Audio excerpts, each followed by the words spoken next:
He established this authoritarian regime by taking very small steps each time, just something little, something little, something little. Not like what Trump is doing now, that he immediately ran down another country, he's threatening another. Orban was very careful and smart about just taking power over institution.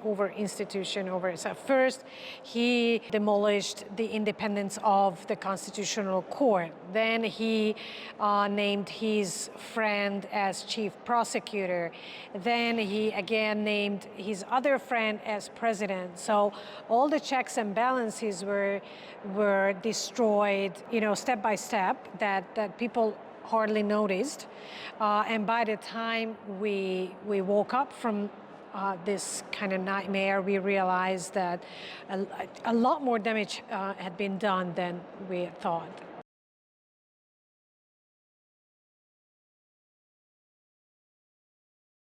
My children give me hope, and my children give me power, and my family, obviously, I'm doing this for them to have a future. I don't want all young people to leave my country. Over 500,000 people, 500,000 people have left Hungary since Orban took power in 2010. I don't want my children to be the next ones. And I don't want to leave my country. I want to live in a democracy. I want to live in peace and security and in the European Union, not in the shadow of Vladimir Putin and Russia.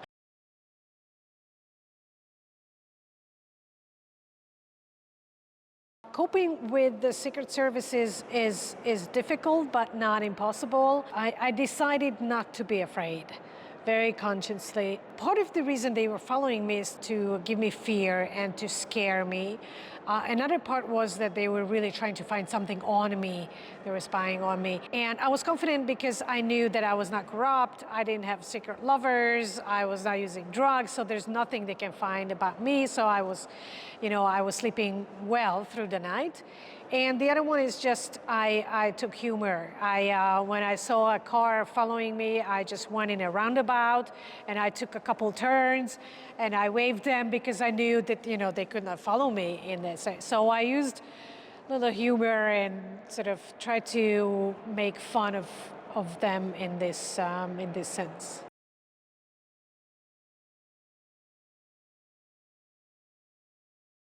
We tend to use words that no one understands because that makes us look so much smarter than everybody else. We tend to talk about structures and the rule of law that again is so obscure and abstract that no one really understands, and let's face it, it's quite boring, like you don't talk about the rule of law, you do it, once you're in the government. You talk about the problems of people, the price of food, the price of housing, the peace, the healthcare, for example, accessible healthcare that doesn't exist in Hungary anymore, education that also destroyed.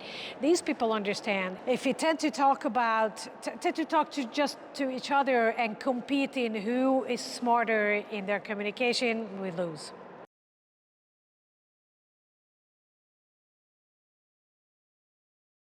Fight.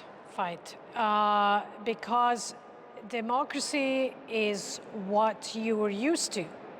You think it's given for free. You think you just have it and you take it as a natural thing. And we took it, my generation even, after World War II, and especially after the Russian troops left, we thought it was just a given that once we have it, it will never be taken away. Well, it will be. Just a few weeks ago, Trump released a document that said that we have to use Hungary, Austria, and Slovakia to weaken and to dismantle the European Union. Putin wants the same thing. Obviously, he's using Orban to weaken the European Union. Once Europe is destroyed and weakened, there's no more freedom. We will be the prey of authoritarian superpowers, just like China, Russia.